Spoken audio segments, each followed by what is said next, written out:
Hello, Netflix logo alert. It's David Fincher's The Killer. I'm Rendan. Welcome to my audio commentary track for The Killer. Now, why am I doing this? Well, the short answer is I am not sure. I've never done an audio commentary track. I have no reason to do an audio commentary track. This is not my movie. This is David Fincher's movie. No one should listen to me. But here we are. For one, I love these opening credits. Before we get too far into explanations and stuff, these opening credits rock. I love the PS4 opening credits. I think they're a lot of fun. He's killing all these people in these weird ways. And then, as soon as these end credits end, it's so fast-paced, too. It's like 50 seconds. Same transition all of the time, doing all these crazy things. And then it's just planks of something, and then a light. It's crazy. David Fincher's a funny man. He's basically just telling you, like, hey, look how fun and exciting this is going to be, and then ripping it away from you. And now we have one of the worst shots in the movie, I would say. This shot that revolves all the way around Michael Fassbender. The shot itself isn't bad. I think it looks really nice, really precise, obviously, fluid camera work. It's just the window. It's clearly a green screen or a blue screen, or one of those digital projected, rear screen projection type things that they're doing now. But it doesn't look that good. It's pretty obvious that they're not on location. They're just on a set. And it's one of the only times in the movie that legitimately stands out as not good. But anyway, back to the important thing. Why am I doing this? Well, for one, I've already made a video on The Killer, so I don't have any real reason to do another video on The Killer. But I saw in the comments of my first video how many people seem to either not like it, completely misunderstand it, or completely misinterpret it. That's kind of the same. Misinterpret, misunderstand. Kind of the same, but a lot of people just seem to miss the point. So here I am. We're talking about The Killer, and I want to do this video, this commentary track, because I'm planning on doing a long-form video, highly scripted, highly edited, refined, like 45-minute to an hour video about The Killer. And I've done these types of videos before, but I've changed the way that I approach things.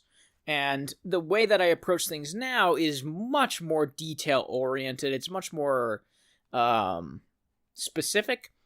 So taking on this length, I'm struggling with finding the reason to do it.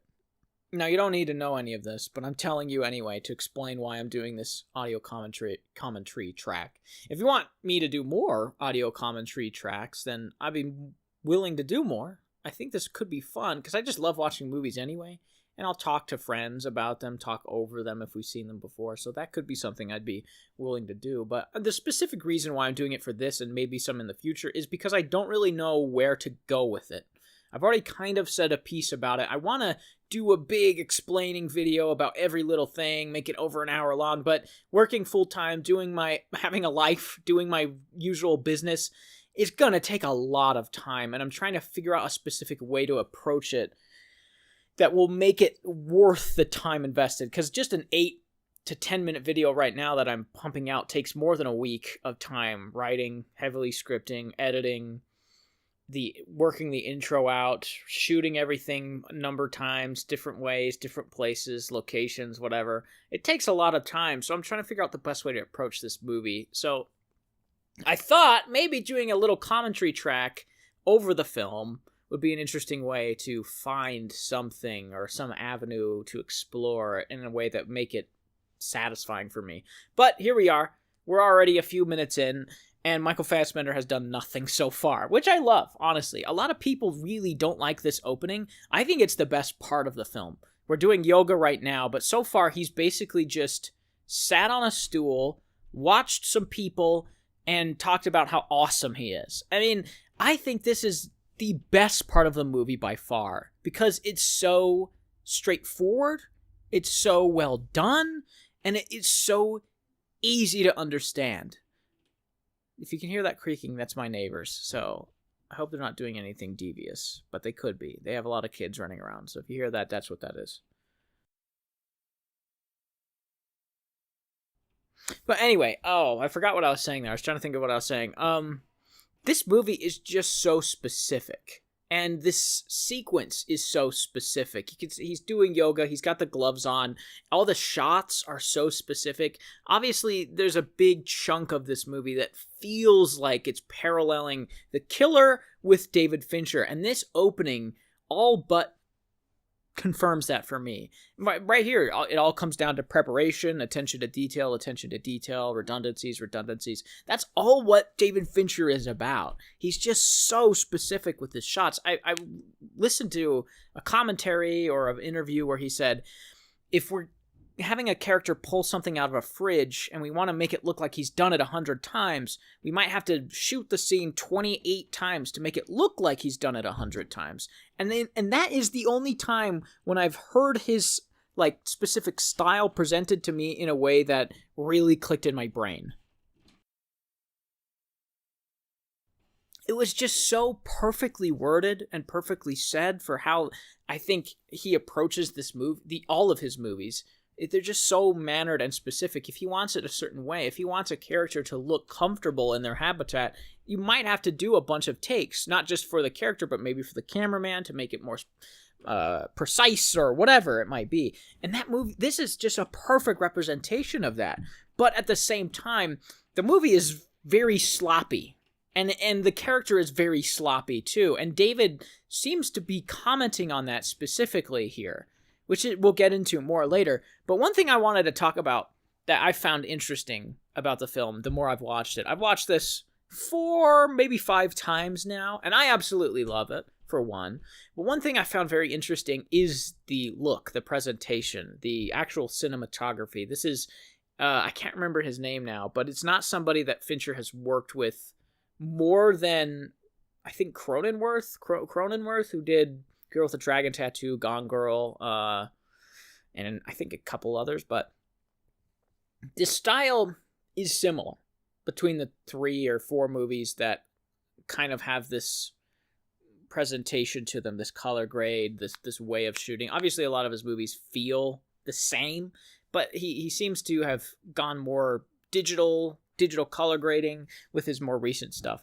But one thing that I've noticed, one thing that I always love looking at when I'm watching a movie is what lenses they're using. And it is pretty obvious that you can tell which lenses people are using. Obviously, the letterboxing, the 2.39 or 2.35 or whatever it is to 1 aspect ratio is an indicator of anamorphic. And if you don't know what anamorphic is basically a lens where the glass is oval, and in a spherical lens, which is the majority of lenses, it's round or circular, sphere. It's a sphere, spherical.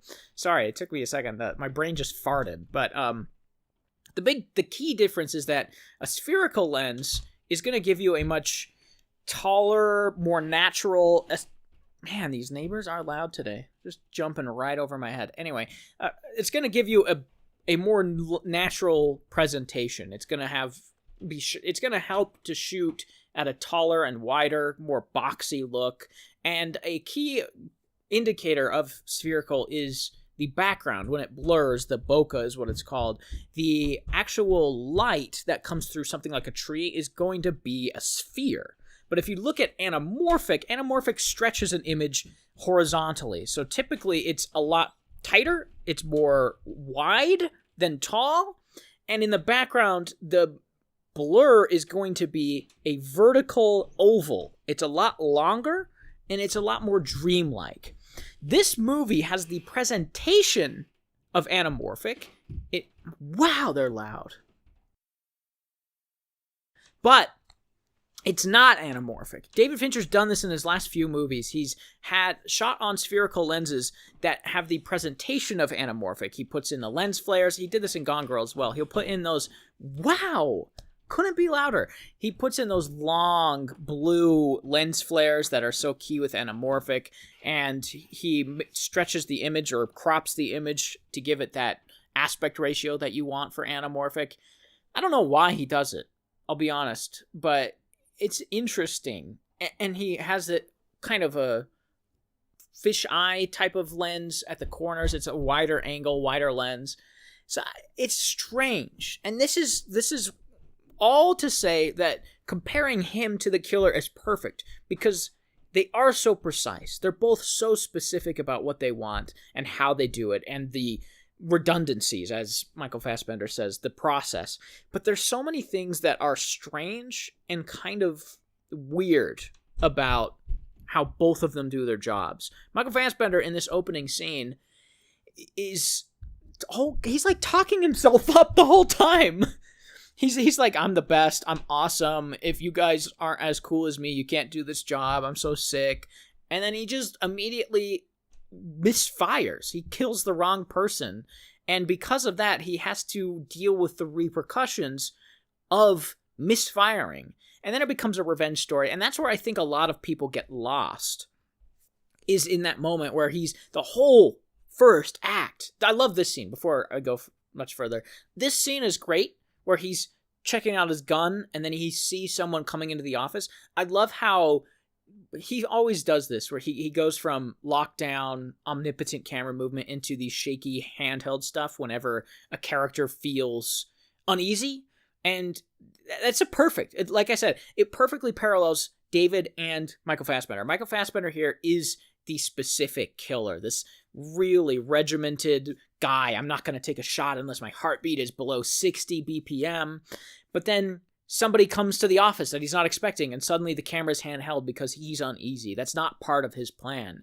And you see that so often throughout the film, so many people seem to miss it. It's so bizarre. Like, there's so many times when things just don't go according to plan. Even in this opening, where he's just like completely unaware that there's mail that will be dropped off there, even though that feels like something that should be obvious. And that's not part of the plan, even though he says he's super plan, detail-oriented. He has no idea when the guy is going to show up that he needs to kill. He doesn't know how long he's going to be there. He seems bored out of his mind, but he's like, the plan, rah, rah. And then people are confused when he misses the shot. It feels really obvious to me that this mission specifically, maybe every mission before that has gone 100% according to plan, and he has a 100% kill ratio. Who knows? And that's what it makes it seem like. Maybe he does. But in this moment, he absolutely is not the perfect killer. In this opening scene, he is far from it. Yeah, he has an office across the street that he can shoot someone from. That's abandoned. That's on paper. That sounds good. On paper, everything he does is quote-unquote right. He's wearing gloves. He's being anonymous. He's not buying with credit cards, I assume. But then you look into his actions, and you see, many people say, actions speak louder than words, and his actions don't correlate with his inner thoughts, which is interesting. This is a little off topic, but I just finished reading the I'm Thinking of Ending Things book, which is a great read if you haven't read it, and the movie is great as well. But specifically the book, there's a major part of it where they talk about how you can't fake a thought. And that's a huge part of the movie, where this main character is going on this trip with her boyfriend to meet his parents, and the boyfriend is very odd and nerdy and logical. Doesn't really get sarcasm, and he's like, well, you can't fake a thought. You can fake actions. I mean, actions is acting. And that's kind of the opposite with this movie. Michael Fassbender is constantly faking his own thoughts, which is something super interesting to me, because they're not necessarily fake. I'm sure he believes them. They're just something that isn't right. They're not real. They're not what he is. And it's interesting to read something like I'm Thinking of Ending Things, where they're talking about how thoughts are the only real part of a person, and then seeing this where he's just like gaslighting himself into thinking he's better than he is. I don't know. It's very weird. I don't know how to interpret it. And maybe that weirdness off-puts people, because so often the inner monologues of characters are the reality of the character, whether it's in a novel like this is based on, or comic book, or in a movie. There's like Martin Scorsese, he loves those inner monologues, and they're just like the truth of the person. And this is like the opposite. And maybe that's another joke David Fincher's playing on the audience. He's playing on the expectation of people expecting him to tell the truth to us, and then he's just like not, or his actions like are clashing with his thoughts. I really don't know, but I love it. I think it's really funny. I think it's hilarious to have him say, I'm so amazing, and then immediately fail. It's David Fincher at his, not his campiest, but close to his campiest. He's a really trashy director. The only reason, might be controversial, the only reason he has the reputation he does is because his movies are so mannered. They're so specific, they're so well made and so well crafted that they transcend the trashy material he's constantly finding himself in the middle of. Like, Gone Girl is probably my favorite movie of his, and I think it deserved a lot more Academy recognition than it got. I think it was nominated for like one thing. I thought it was a Best Picture contender because it takes that trashy material and elevates it into something so much more. And this is the same type of thing. It's really kind of campy, trash, Euro B movie. It's just a revenge movie where a guy is killing people. It's trashy and campy. But then Fincher infuses it with this specific style and his specific mannerisms, and it elevates it into something close to high art. I'm not sure he has a movie that is high art other than maybe The Social Network, and even that you could argue is not. But I think it's so bizarre to think of David Fincher because you have so many of these amazing directors that he's lockstep with. You know, the Tarantinos, the Scorseses, as I've mentioned, Nolan even.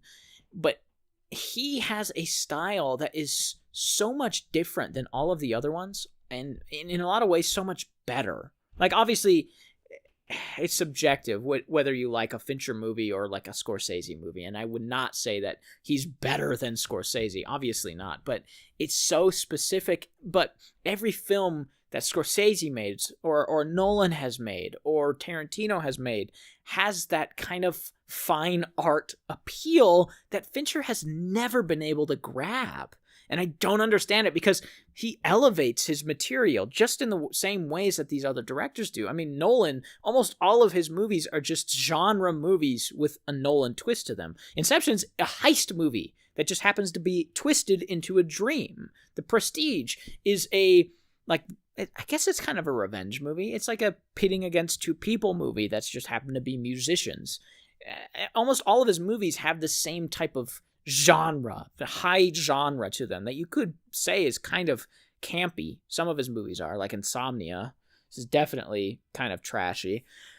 But he gets a lot more recognition for his work than Fincher does. And then you get Scorsese, who is just, every movie is so Scorsese. Every movie he just does in the best ways possible.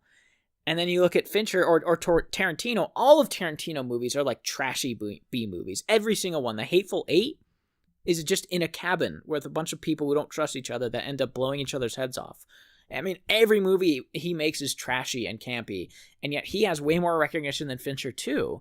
And maybe it is just that mass appeal that Fincher is missing, because a Tarantino movie, when compared to something like this, The Killer, is going to appeal to a lot more people. Django Unchained is going to appeal to more people than this will, and Inglourious Basterds will as well. Almost all of his movies do, because they're funnier, they're more overtly funny, they're much less subtle in what they're trying to accomplish. Like The Killer, if you just watch The Killer, you could easily watch this movie as just a straight up revenge movie, and that's probably why a lot of people don't like it, because if they watch it as a straight up revenge movie, it's really not that great. And that is so weird to say, because I love it. I think this is the best movie of 2023, and yet I've seen so many people say it's one of his weakest, if not his weakest film, and I completely disagree. I think it's one of his like high mid-tier movies. It's not his best work, but it is a very good movie because it is so subtle about what it's doing. I think it's so much more fun than a lot of his movies are. It's hysterical. If talking about it with people just gets people really excited, but you have to talk about it in the right way. And I know I'm kind of rambling here, and the first act is nearly over, at least the catalyst is about to happen where he's about to finally shoot this guy, and it's blown by. I mean, maybe just talking about it has made it blow by, but having watched it multiple times, this sequence absolutely rips. Again, it's the best part of the movie. It's so well paced, it's so well structured. This sequence where this guy is having like a prostitute in his room, or maybe his wife, I don't know, it doesn't matter.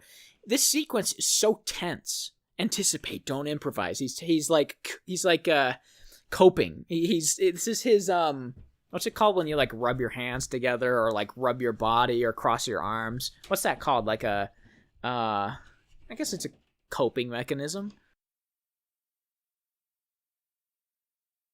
Sorry, I just started watching the movie, but this is like him calming himself down, which is great.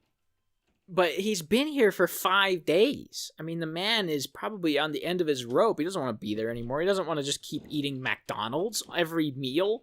That would be insane. Anybody would go crazy. The Super Size Me went crazy.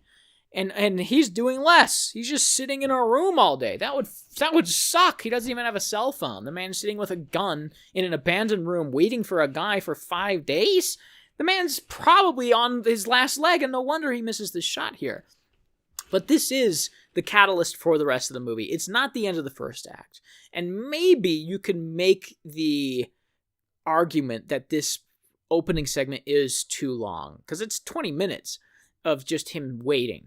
But I think it's perfect. And then you get a very, very loud and big muzzle flare on a silent sniper, which is hysterical too. David Fincher is so funny. Everything he does is hysterical. I listened to a commentary, like a behind-the-scenes commentary on YouTube about his sound design approach. And there's a sequence much later on where he's fighting this brute. And he made the sound design when Michael Fassbender reaches over his head to grab something out of a cabinet drawer sound like an amazing sword. He's like, I wanted it to sound like Lord of the Rings sword. He's pulling out this thing that's going to save his life, and then it's a cheese grater.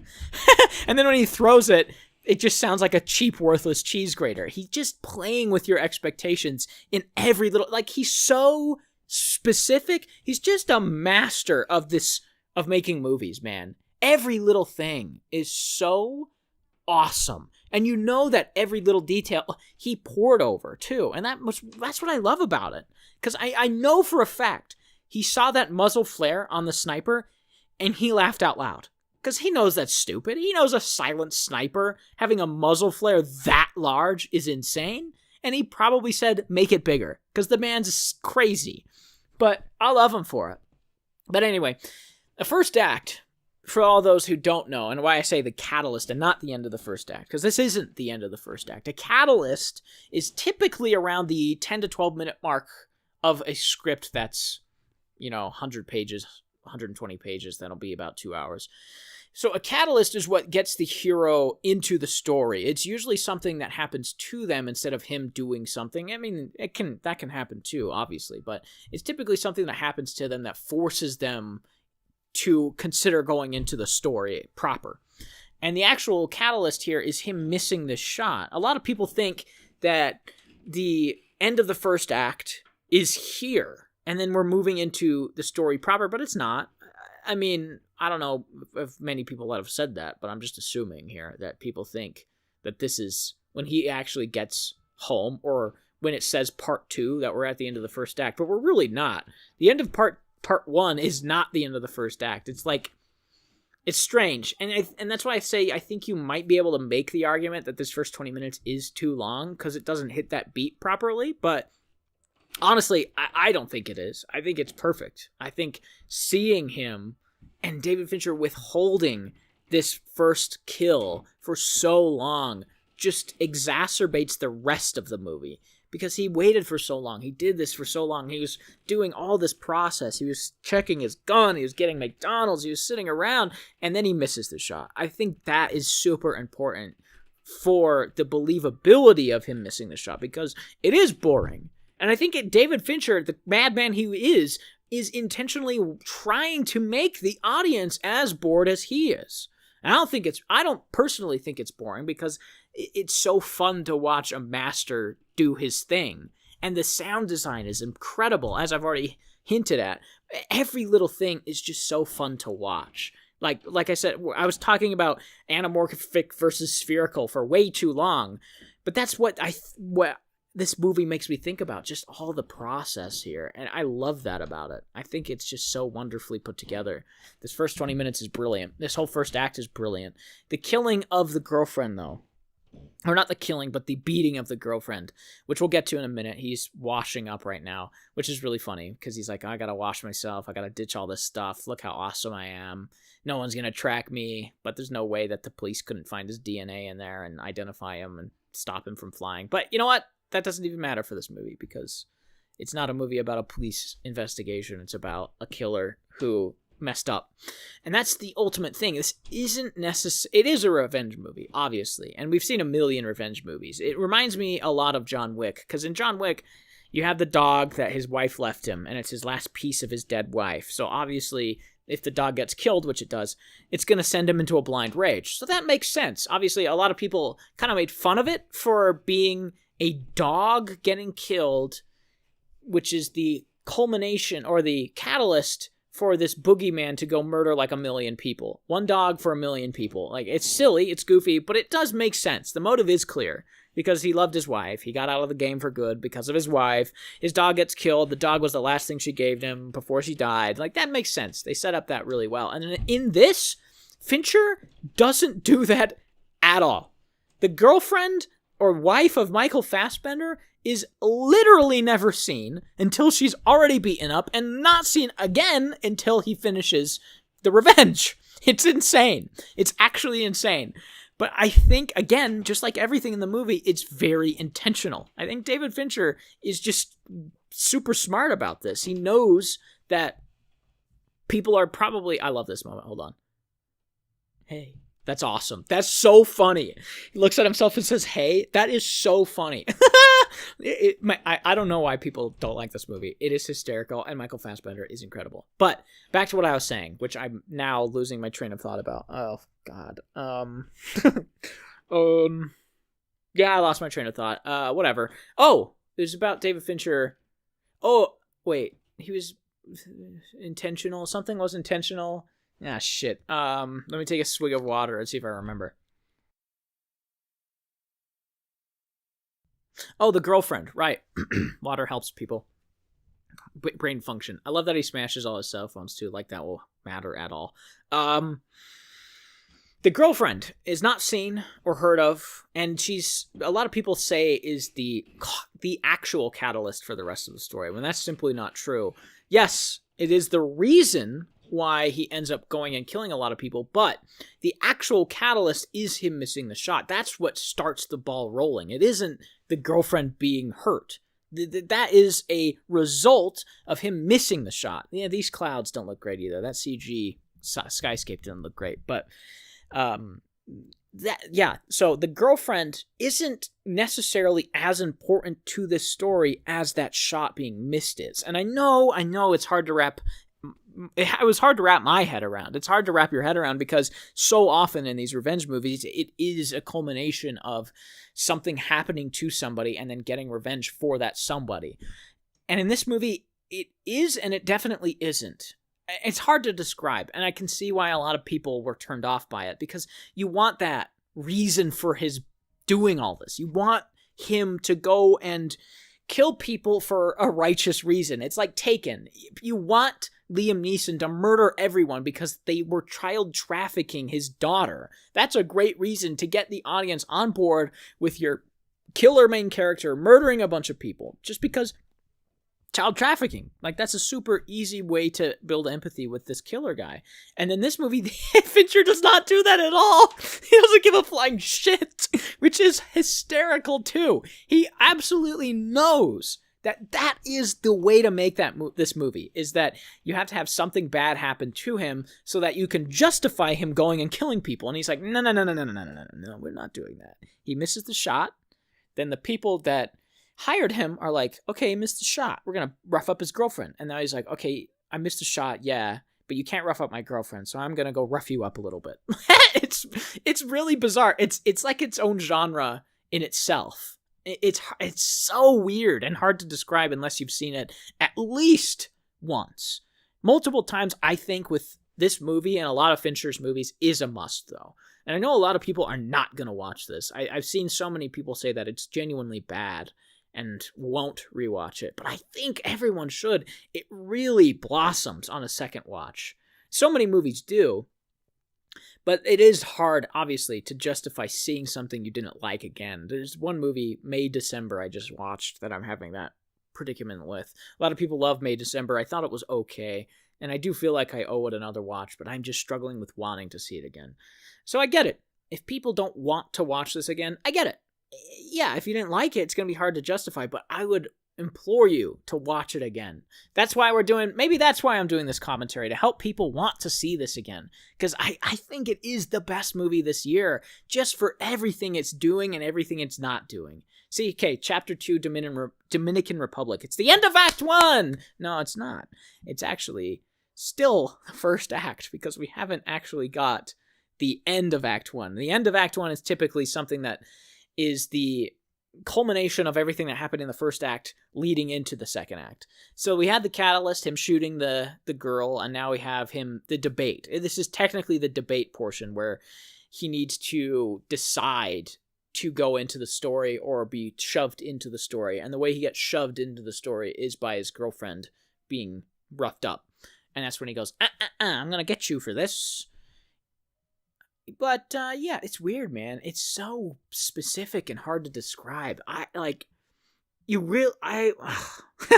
just at a loss for words. It's so weird, man. You really do need a good sense. This sounds so pretentious, and I hate saying this, but it is true with this one. You do need a really good sense of genre filmmaking and David Fincher as a whole to actually understand what's going on. If you don't, it's gonna be really difficult to understand the humor.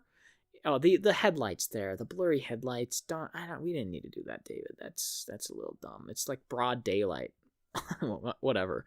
That's the only problem really with this movie is the visual effects. I think for a David Fincher movie, for a movie that feels like it should be high budget, it kind of isn't.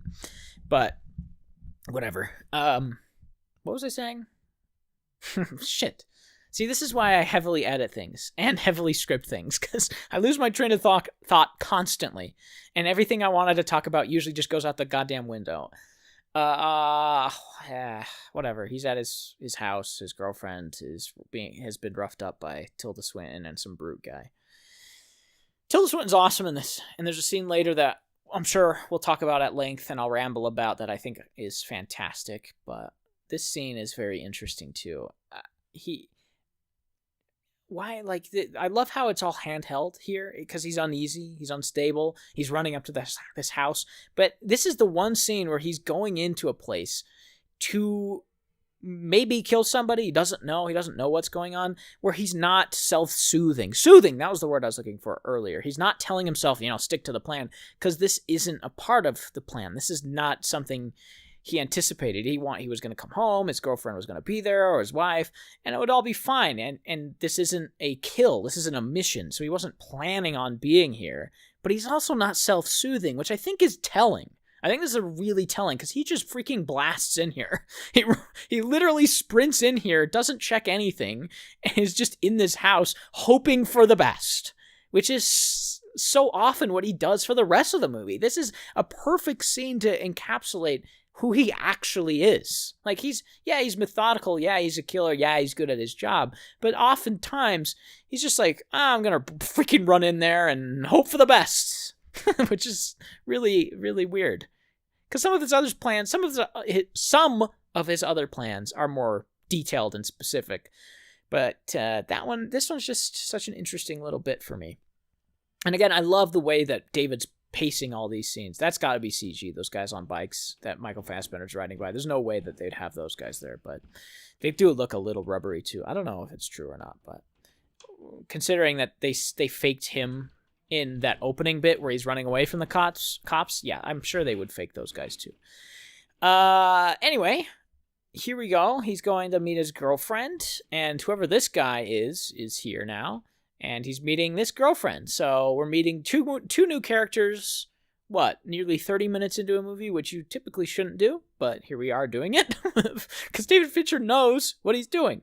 And that's, again, why I say that you really do need a sense of genre filmmaking and David Fincher to understand what this movie is and what he's accomplishing or trying to accomplish with it. Sometimes it doesn't work, obviously, and it's not going to work for everybody entirely. But he seems to be almost parodying this genre. See, okay, before we go any further, look at the window in the background here. You see those little light bulbs of blur in the distance? Look how spherical they are. They're just round, which means he shot it on spherical lens and then made it look like anamorphic. Why'd you do that? I don't know. Maybe it's the same with this movie. He's just trying to parody it. I really couldn't tell you, but the whole movie does feel like he's parodying these revenge movies or these killer movies with these amazing killers that are constantly getting out of danger because they're so prepared or they're so good at their job. And in this one, it's like, yeah, I know we should have a beat where this girlfriend and Michael Fassbender have a moment together and we see their love, and then she gets beat up and now we care about them, and the audience is on board. And we're not going to do that, though. That's stupid, which is hilarious. I just watched this movie that does this exact thing, and it was infuriating in the opposite way of this. It's called A Good Person with Florence Pugh and Morgan Freeman. It's directed and written by Zach Braff, who's not a very good writer or director. I don't know why this movie is a thing, but there is a moment early on. The whole movie is about Florence Pugh. I don't know why I'm talking about this over the movie, but whatever. The whole movie is about Florence Pugh getting in a car accident and getting two people that she was with killed. And the rest of the film is her, like, rehabbing, dealing with it, being a drug addict, all this crap. But before that, we get a moment or two at the start of the movie, it's like the first 10 minutes, where she is like singing at this party with all her friends and loved ones and family members. And then you get this moment with her boyfriend that goes on for like 5 straight minutes, where she's talking to him, she's loving on him. They're having this weird, like, she's high on weed dancing party, and it's supposed to give the audience like they're in love. I can sense their connection. They're so amazing. This family's so awesome. And then it's supposed to jar you when these people get killed. One of them is the sister of her boyfriend, who's a fiance. And the rest of the movie is just about her dealing with all that stuff. The problem is I didn't care at all about their relationship. I didn't care at all about the family. So I would have honestly preferred it if it was stripped out entirely. And that's why I love this, because it doesn't even try. It doesn't have that forced sequence of like, look how much this girl loves Michael Fassbender and vice versa. Look how awesome and great their relationship is. Look at their connection. It doesn't give two flying shits about that, because Fincher probably doesn't give a flying shit about it. He probably knows that having a 5-minute scene where we see that they're in love is not going to be any better than cutting it out entirely. And I love that. I love it. Again, I think in A Good Person and movies like that, it actively makes the movie worse. It kind of ruins it, because I don't care. And every moment spent making the film pretend like I do care is a detriment. In that scene when Florence Pugh is dancing around with her fiance and A Good Person is excruciating because it feels so forced. We don't have any real sense of their relationship, and we get one scene in a bed together where it's supposed to encapsulate their relationship, and it doesn't. If you want that to work, it literally has to be like a half an hour of them just being in a relationship. And David Fincher clearly knows that and goes, I want to get to the story. And I'm totally fine with that. I'm like, you know what? Cut that shit out. I don't need to see his girlfriend. I don't need to know her. All I need to know is that he missed the shot, and that the company that hired him is getting getting back at him for missing the shot. That's the important thing here. It's not about him and the girlfriend. It's not about the girlfriend. It's about him and the company. And that is the most important part. The reason that he starts going after the company is because of his girlfriend, sure, but we don't need to know her to get here, which is great. He's just a killer, you know? A lot of this actually is starting to look CG now that I'm watching it with a more keen eye. A lot of these little cars look CG too. So interesting. The CG's just not great in this. That's it's the biggest detractor by far. Everything is so great. The music is so great. The sound design is incredible. The camera work is great. The color grading is great. The performances are great. The story's fun. It's super silly and sarcastic. Everything is great except those visual effects, man. If David Fincher got a little bit bigger budget or a better team, I don't know, I think this movie could be nearly flawless. I'm honest about that. So many people don't like it, and that's fine. You don't have to like it. But it's going to be in my top 3 of this year, and that's going to piss a lot of people off. But I just think it's just perfect. I think it's perfect in what it's trying to do. This scene, too, I love this scene. Where he's like, oh, let me into this taxi place? Like, why does this guy let him in? Like, I don't even understand what's going on. But it's really funny. It's like, let me in. Oh, yeah, I got you. I got a gun on you now. Why? What? And this moment was confusing for me at first, where he's going through the computer to find the guy that drove the people to his house to kill or beat up his girlfriend. And I did not understand how he figured it out. Like, what is the telling thing for him here?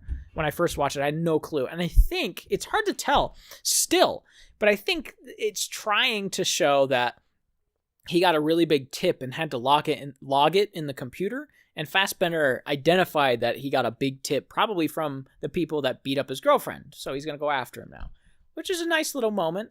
But I think it could have been communicated a little bit better. That definitely was a little bit rushed. That moment there, I think you could have spent a bit more time on. I love this moment, though, when he's writing this packing slip, because it shows that at least he's very good at pre-planning. And this is a moment on the first watch that is probably boring and stupid. You're like, why is this here? What's he doing? I don't know, whatever. This is the moment he's sending a package, or at least a little envelope, to the office of the people that employed him, the girl, Dolores, the secretary. He's sending a package to her so that he can track that package with his mobile phone, which you don't see, but you don't need to see because we all know that packages now all have tracking. He's going to track that package and literally watch it get delivered so that he can be there when it gets delivered. He can watch the tracking, he can follow it, and he'll be there the same moment the package gets there so that he can break into the office and rough up these people. It's so subtle and brilliant. Like, you don't need to be told that, but a lot of people are going to want that. A lot of people are going to look at that moment and be like, why did he do that? And we don't get a moment where he looks at the tracking to explain or hold our hand that that's what he's doing. Like, he's going to look at this tracking information. He's going to be there just in time. But that's what he's doing. We don't need Fincher to tell us that. And I think Fincher doesn't really care to tell us that either, obviously, because he doesn't. And this moment, anticipate, don't improvise. Love it. More self-soothing. Great stuff. Takes a different... For some reason, this is weird. For some reason, instead of taking his Jeep, he decides to take another taxi to then get in a taxi? Why did he do that? I have no idea. I think that's just Fincher, again, just being, like, dumb. It's really funny, though. It's like, okay, let me take this taxi and then get in another taxi for no reason. Oh, it's awesome. He's freaking hilarious. Fincher is so funny. But his sense of humor is not for everyone. And a lot of people don't think this movie is funny. They think it's serious, which is crazy. If you think this movie is serious, doing something wrong. I mean, just watch any scene and think of it sarcastically, and it's significantly better and actually right to think of it that way. It'd be like watching Willy Wonka with Gene Wilder and not thinking that he's being 100% sarcastic most of the time. If you watched Willy Wonka just straight, it's a bizarre movie about a kind of a psychopath who is also kind of a magician and he can make candy and chocolate like no one else can, and he throws shoes into vats of dry ice for no reason or to make candy. If you watch that movie straight, it's very weird, and I don't know why you would. Because it's not funny or fun that way. But if you watch it the way it should be watched, where Gene Wilder is in on the joke of how sarcastic he is and nobody else is, it's way more fun. And that's what this is. If you're in on the joke with David Fincher on how sarcastic he is, this movie is just oozing with sarcasm. It is so funny, and it is so subtle. So I've said this multiple times, but I definitely can't fault people for not liking it or not understanding it, because it is so specific in everything. David Fincher, he's not, but that's the thing, is everybody that knows David Fincher knows he's like this, which is so weird. How do people miss this? Everyone knows he's specific and mannered and highly detailed. He's going to move the camera in the specific way he wants. He's going to get 45 takes. He's going to angle it just right. He's going to do a tracking shot that looks like it's omnipotent. He's going to zoom through coffee pots for some reason. Why is he like this? Because he thinks it's funny. I mean, at the end of the day, I think if you listen to his audio commentary tracks, he's that like this. Excuse me. This movie is just Fincher as a personality. Listen to his audio commentary tracks and you'll know what I'm talking about. In Gone Girl, listening to that track, he is so funny, but he is so deadpan.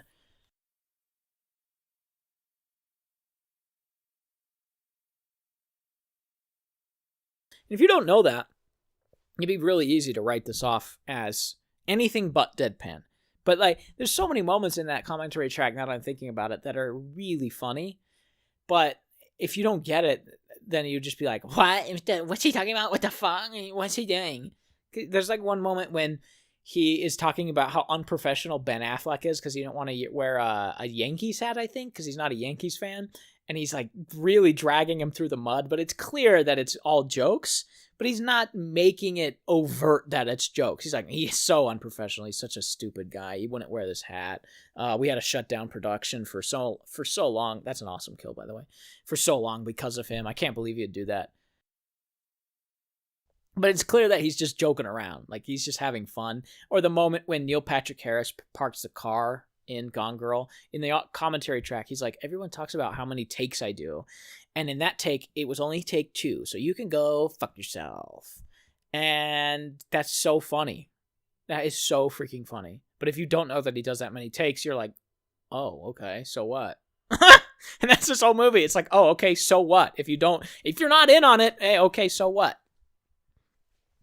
So here we go, though. This is interesting. Now that we've got our first kill, he's flying once again under a different alias. Now it's Mr. Cunningham, which is probably a little bit of Fincher. Obviously, the characters that Fassbender's personas are based on is funny because it's actually like characters from movies, I think, or something. I can't remember, TV shows. It depends. That's funny in itself, but that's kind of almost Fincher's way of being like, yeah, obviously the cops wouldn't find him because he has a million aliases. Look at this. He's expecting you to think about these quote-unquote plot holes and try to tear the movie apart. But everything, I guarantee every single thing that you or I could think of that's a plot hole here is something that Fincher has thought of and either doesn't care or has actively laid it as a trap for the audience to fall into.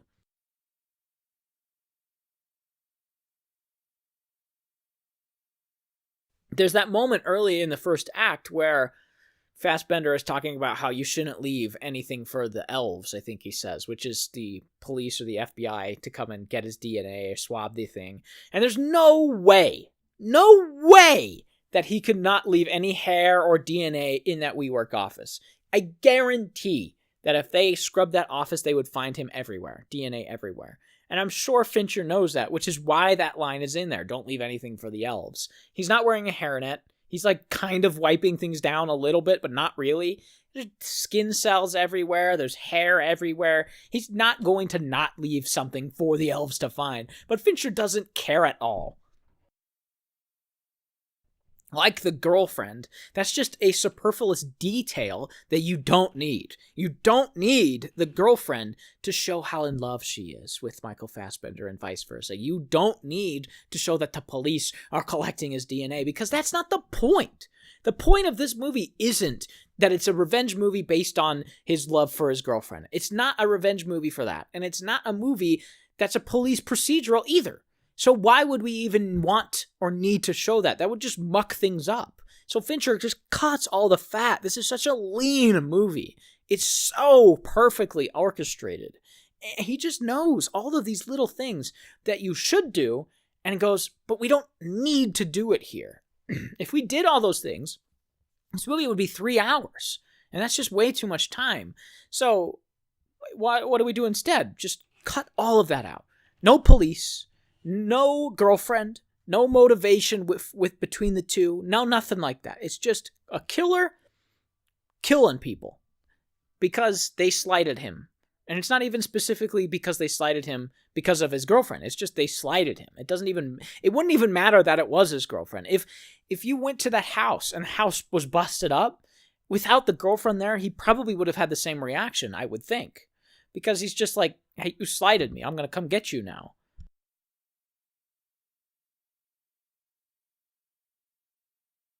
It's just like the Smiths. Every song is the Smiths. That's funny. David Fincher is just so funny.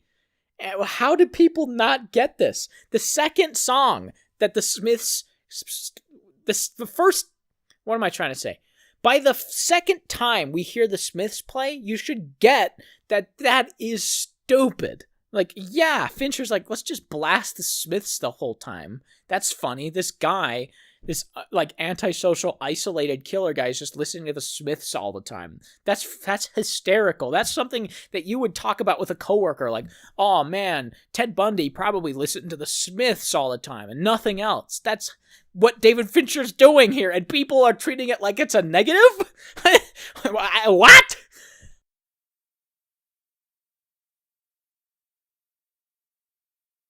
And then you get this like hasty assembled recycling guy, which is really funny too. This whole movie seems to be about, at least to some degree, the modern era. You have this moment here where he's just pulling a trash can. Why, in God's name, would a recycle guy have this giant trash can that is coming into an office or an elevator like this? Why would that be the case? Why would this FedEx guy assume that this is like cool? Like, but it's playing on just how people are. He knows that this guy's probably not going to ask questions. That moment there when you get a close-up of him at least implies that he's like, this is kind of weird that he's putting on gloves and has this recycle bin that's clearly a trash can in this elevator. That's kind of weird. But it's playing on the idea that people they just don't care. People just, in the modern age, people just go about their business. They don't bother with anybody else but themselves. And that's what this is all about, to some degree at least. It's just like the modern age. FedEx, he got a package delivered to this woman specifically so he could just be there to open a door. That's insane. And then he used a trash can faking a recycle bin to get into another door. Like, all he needs to do is get into doors and he'll be fine because people don't care. This FedEx guy doesn't care. He doesn't care about this guy. He's going about his business, going about his day. Amazon delivering him a package later in the movie. They don't care. They're just going about their day.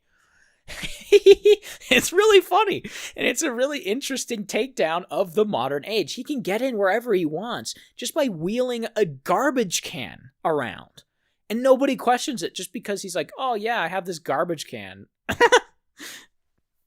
Oh yeah, I ordered this thing on Amazon that would be easily trackable, that's supposed to be able to replicate key tags, and I can just get that delivered to an Amazon deposit box. I just get this thing that will help me replicate a key tag delivered by Amazon, and no one bats an eye. It's awesome. This scene is great, though. This scene was the moment in the movie when I think on my first watch, I realized that it was a comedy. Subtle as it may be, it is a comedy. The first, I know it's like 40 minutes in or whatever at this point, but up until this point, you can watch it pretty seriously. Yeah, he missed a shot, but before or after this is really when it starts to get obvious that his inner monologue and what he does clashes. And this is the perfect moment to show that to the audience. Because at first you're like, you just believe him in the first act. It's so... oh, wow, I just ripped. You believe him in the first act. Why would you have any reason not to? He's a killer. He's got a bunch of money. He seems to be really good. He's like checking his gun, disassembling it. He's got this abandoned office. He's saying all the things you should say. Don't leave any DNA. Look like a German tourist so no one interacts with you. Have your bike ready to go so you can get a fast getaway. It's like, yeah, okay, I'm on board. This guy knows what he's doing. And then the rest of the movie is basically taking down the fact that he knows what he's doing, but he's really not doing what he knows to be right. And maybe that moment early on when he misses that shot is one of, if not the first time, that he really messed up, and now he's just like free balling it, just winging it. It's messed him all up in his head. His girlfriend is gone, and he messed up, and now he's a different guy. I don't know. You could make that argument that he's really bad now because he's flustered, and he has empathy for this girl, which he clearly says not to have. But this moment is great because, like I said, that's a weird moment, though. Hold on, I do want to talk about that. She reaches up, this security or secretary lady reaches up and grabs those drugs, I think to imply... Also, Michael Fassbender's makeup looks off here. His skin tone on his neck and face are different. But whatever. Man, I feel like I have ADHD right now. I don't. I promise you. I'm just, noticing things. But that moment when she reaches up and grabs the drugs, I think is to imply that she's taking them all, maybe to try and overdose? I don't know. But she's kind of loopy and out of it a little bit later. So that's weird. I don't know. It's odd. That's an odd moment. But this is where I knew that this was a comedy. Because he's like, he nails this guy in the chest, which we haven't seen yet, but it's about to. This guy is really scummy and interesting, though, because he's like talking his way out of it. Yeah, you're not going to kill me. I know. I know the game. And this is another key phrase that he says, like, this is your only next logical move. He knows what the killer should do, and the killer knows, probably to some degree, that he's right, that this is his only next logical move, but he's completely abandoned reason here, and he just nails this guy because he's mad. He's pissed at him, and he doesn't want to be proven wrong, I guess.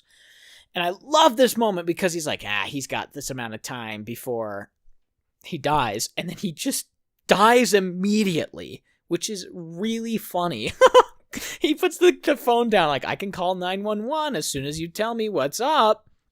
And then the guy, falls over, and Michael Fassbender is all calm. Yeah, this is fine. Yeah, I'm going to put this newspaper down real quick so he doesn't bleed on the carpet. But there's probably going to be blood elsewhere because he's literally bleeding out his chest. But then he's like, yeah, I need that. Oh, here we go. I need that information. We're running out of time. No, he's going to die in 2 seconds here. And then he goes, fuck.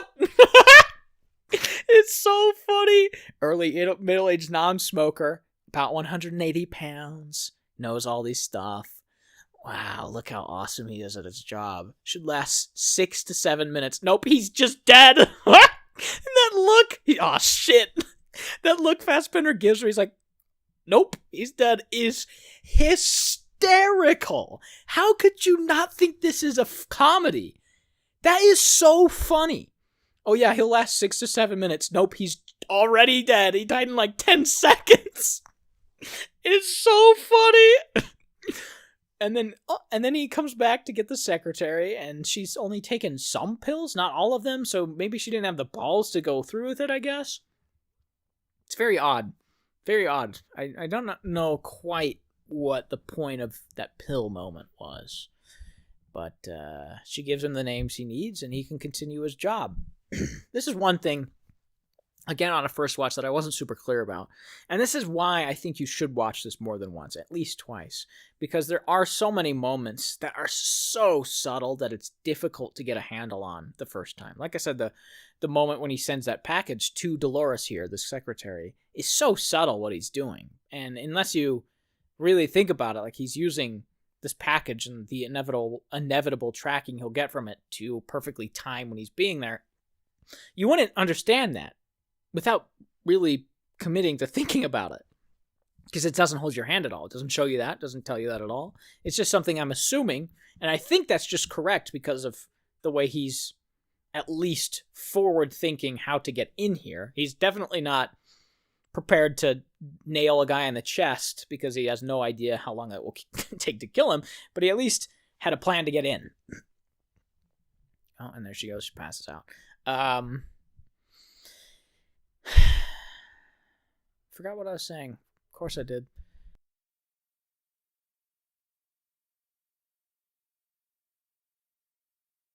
What was I saying? Frick, man. That's another classic Fincher montage. All those like fade to blacks. Commit yourself. Yeah, you have to do what it takes. I'm so awesome.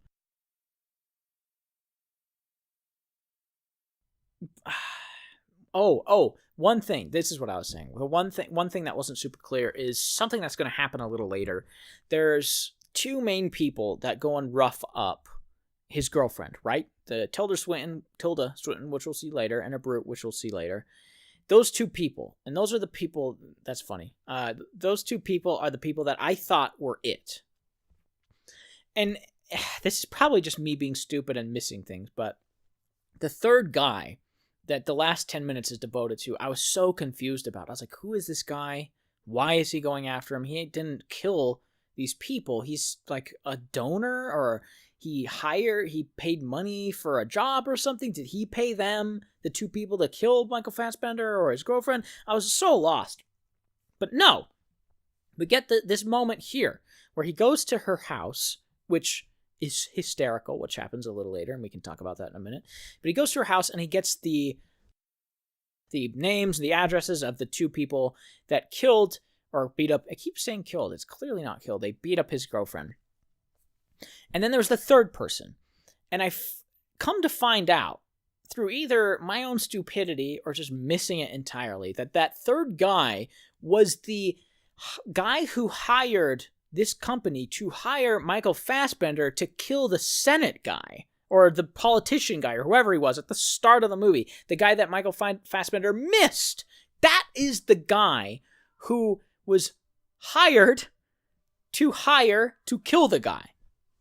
And I was so lost. I had no idea that was the case. I had no clue that Fassbender was hired by that guy at the end to kill the politician guy.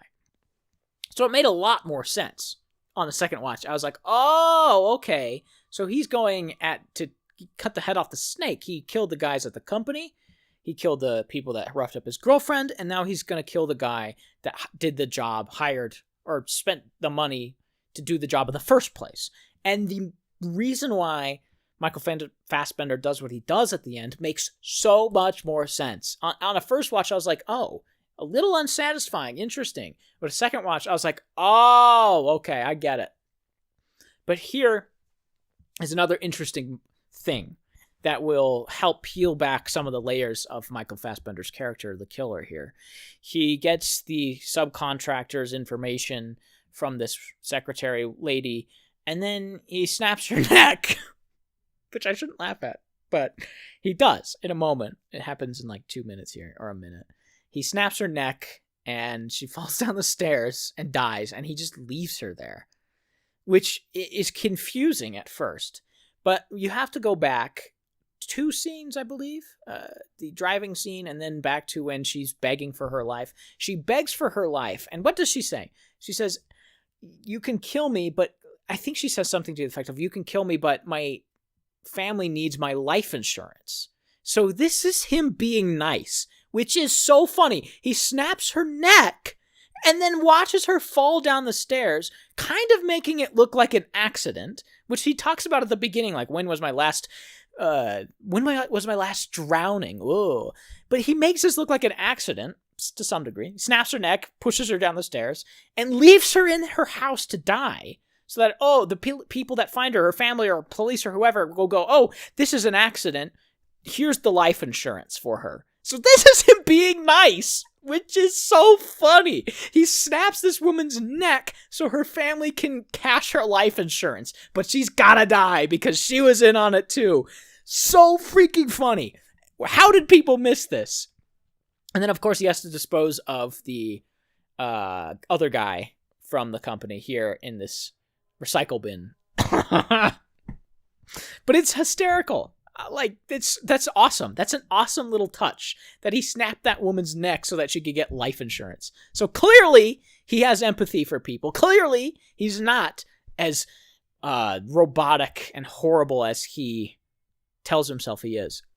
And he has to tell himself he is, or he maybe won't do the jobs or the things he's doing. I just love that. I love that touch, and I wanted to talk about it a little bit. Snapping that woman's neck. I think it's awesome.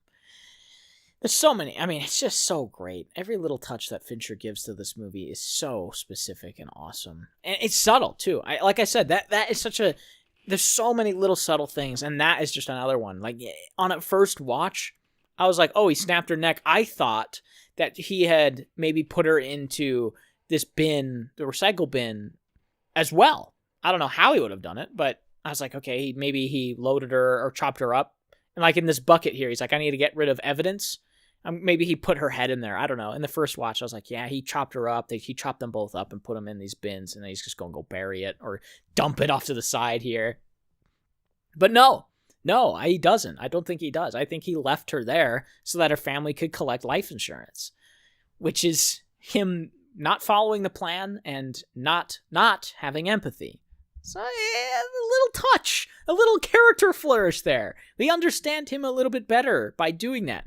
But you have to actually think about it a little bit. You have to think about, like, okay, is she into this car right now? No, he left her there. He actually just left her there on the carpet. Did he chop these bodies up? No, probably not. He just put them in this bin. Maybe he chopped the other guy up. I don't know. But he put them in this bin and he's going to go bury it. Everything about it is so great. It is such a lean movie. I know I've said that before, and I'm sure more annoying people have said that too.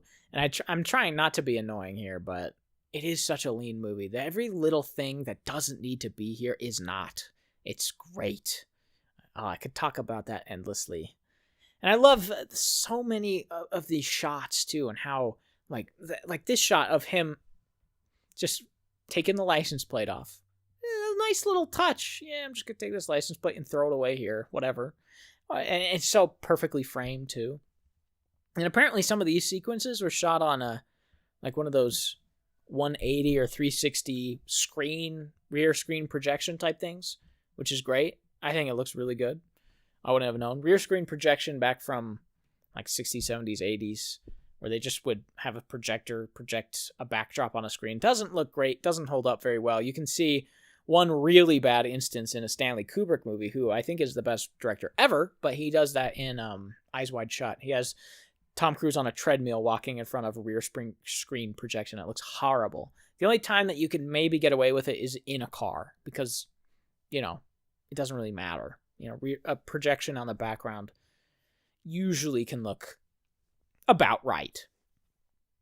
Obviously, having them in a car, especially if it's a car chase scene where you can see that they're doing these turns or moving the car and their body is reacting with it, that feels better. But when the killer is just driving down a street, it doesn't really matter. You just have them on a projection. It doesn't matter. But here, I love that moment. I hope they're not having a sleepover. I love, too, his comments on creatine. That's so funny. Fincher was probably laughing his ass off at that one. But this is great. He's buying sleep aid, lots of sleep aid, then beef, and this is what he's going to use to try and put the dog to sleep. That's his plan. He's going to make little balls and put sleeping pills in them so that he puts the dog to sleep so he doesn't have to deal with it. That's his whole plan. That's so funny.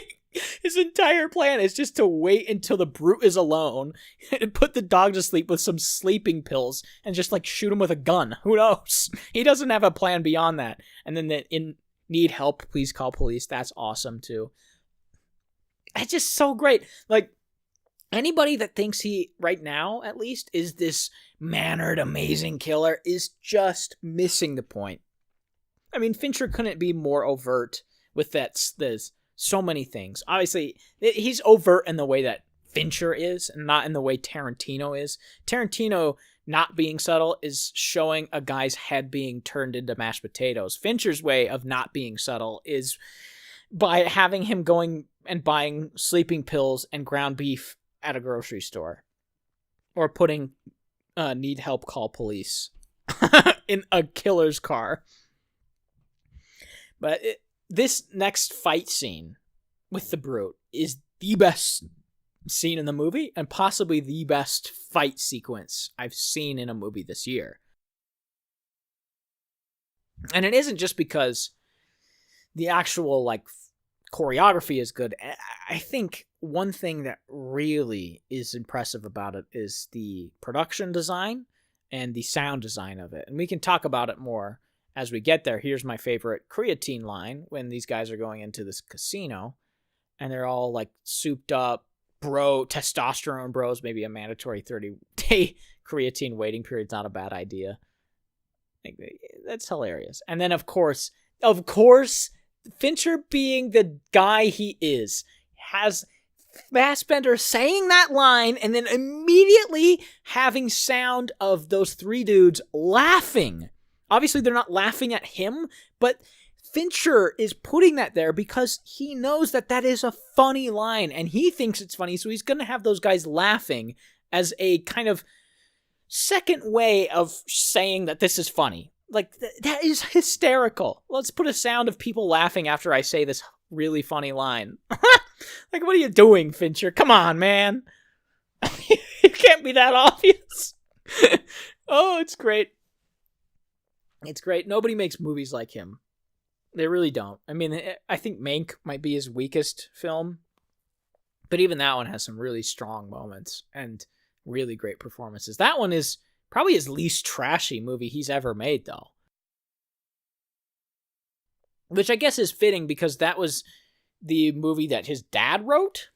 So I guess it's fitting that he didn't make a trashy movie there because he wanted to respect the material, respect his dad, respect Herman Mankiewicz. But in this one, who cares? This guy ain't real. I mean, it's a comic book. It's a novella. It's a graphic novel. You don't necessarily need to respect something that is... that sounds mean. That sounds really, like, cynical and pretentious to say. But you don't necessarily need to respect this source material. I'm sure it's good. And I'm sure that you can respect it. And I'm sure this does pay some respect to it. But I don't think Fincher cares at all about respecting the source material. I think he just wants to make something he likes. But I guess that's an interesting thing to think about is source material, because I've only read like 2 comic books in my entire reading career. I've read both by Alan Moore, V for Vendetta and Watchmen, which is interesting because their adaptations are strikingly different from each other, and obviously this. V for Vendetta is a really weird and bizarre movie that is hyper stylized in a way that I can't even describe. Yeah, because the Watchmen movie, the Zack Snyder movie, is hyper stylized too, but they're stylized in such weird, different, specific ways. The Zack Snyder movie is basically like panels of the comic put on screen with dumb Zack Snyder stuff also in there. And then V for Vendetta is kind of the panels on screen with, like, he throws a knife and there's like a trail after the knife, which is okay. I don't know. And then this is just a trashy David Fincher movie with his mannerisms and style on top of this thing, which you wouldn't really guess by the way he's shooting and presenting it is a comic book. There's not that bombastic quality a lot of comics or anime or manga have. Obviously, this isn't an anime, but even a lot of superhero movies have that quality. The fate of the world. There's going to be like this huge dramatic moment. Oh, look, the sleeping pills worked. There's big dramatic swells. The music's explosive. All this stuff. And then this is just like The Social Network. If The Social Network was about a guy who killed people and then got mad at the company that hired him for beating up his girlfriend one time.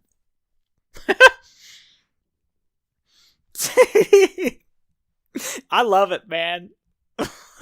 Keep going, David. Keep doing what you're doing. It's my thing. This is like, that shot's so awesome too. That center door, then what is it? A trucking clear to the right, and there's another perfectly centered door. I can't imagine how many times it took to get that right. Yeah, as a cinematographer, I bet working with David Fincher is both a dream come true and an absolute nightmare. Because you're like, man, he's so perfect. All these shots, he's going to make me look so good because he wants things blocked and staged such a specific way and color graded such a specific way.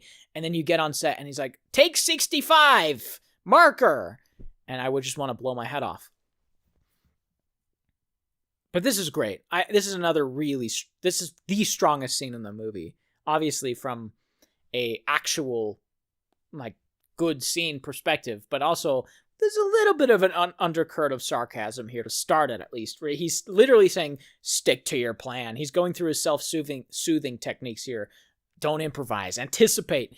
And then in the middle, just like in that first scene when somebody walks into the WeWork office, he gets interrupted. His little monologue gets interrupted again. And I love it in this scene particularly because he gets interrupted and the camera is almost like, oh, he got interrupted. Now I have to catch up to the interruption. Because it's like, look how mannered and specific I am. I've said those two words a lot, but it's true. Look how awesome I am. Look at this great monologue I have. And then it gets interrupted. And the camera is like, oh shit, he's not sticking to his plan. Oh, this guy's hitting him from behind. Oh, I got to catch up to the action. And this scene is so great. It's so like crunchy. Like he's getting slammed into things. I learned more about how they did this scene. It's so interesting. Like that TV, apparently, every time the stuntman got thrown into it, it would just like unplug and turn off or break. So they had to do specific things to actually keep it on. And then they like dressed this set with all these props in the locations they needed to be exactly next to real props. And then they made walls and the floors look real, but they were padded with like 8-inch pads and stuff. And they just made it as crunchy as possible. And I love it. I love how the camera is still like hyper, what's the word?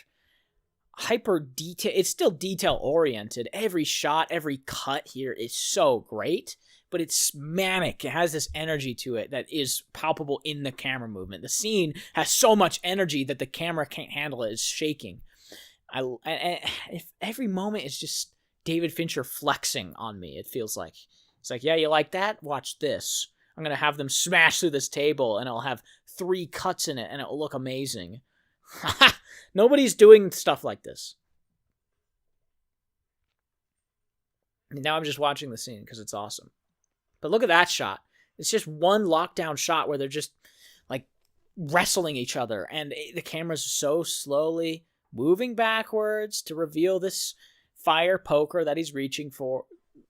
Like, man, it's not this quick cutting stuff. It's not like The Last Jedi where you have actors in the background that are missing marks. It's just 2 guys scrapping each other, and it's electric. And I think this scene wouldn't have worked as well if it was in something like John Wick, because the entire movie of John Wick is this scene. I don't like that though. I mean, I do. It's awesome when he falls on his ass. But this is the moment I was talking about earlier when he reaches up and grabs this knife. Listen to the sound design here.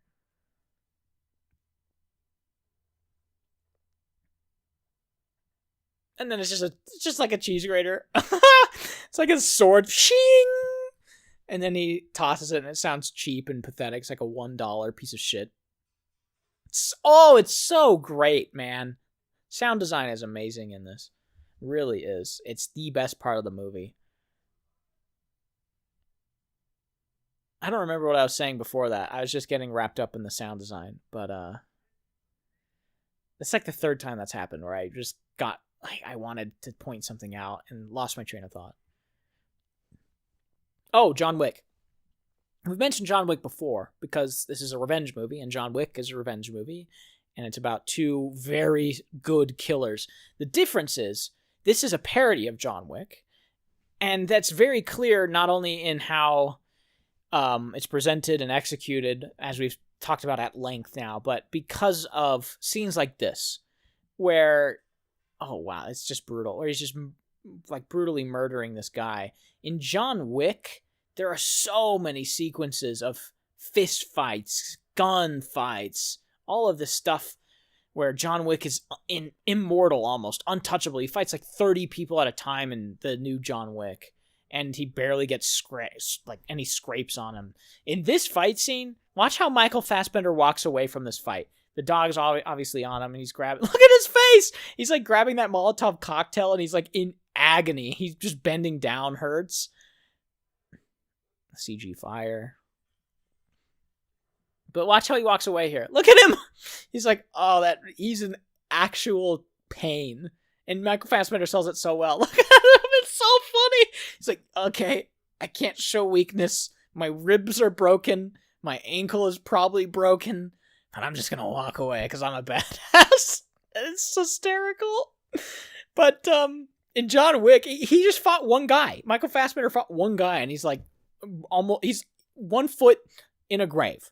In John Wick, he fights like 30, and it's just not effective. The reason that this fight sequence was so effective, the reason why people have talked about it at length, isn't just because the production design is great and how crunchy the sound design is. It's because this is the only time in the movie where you get that like explosive release of tension. He has this big grand fight sequence, and they're beating the shit out of each other for like 2 minutes, and it's just one-on-one.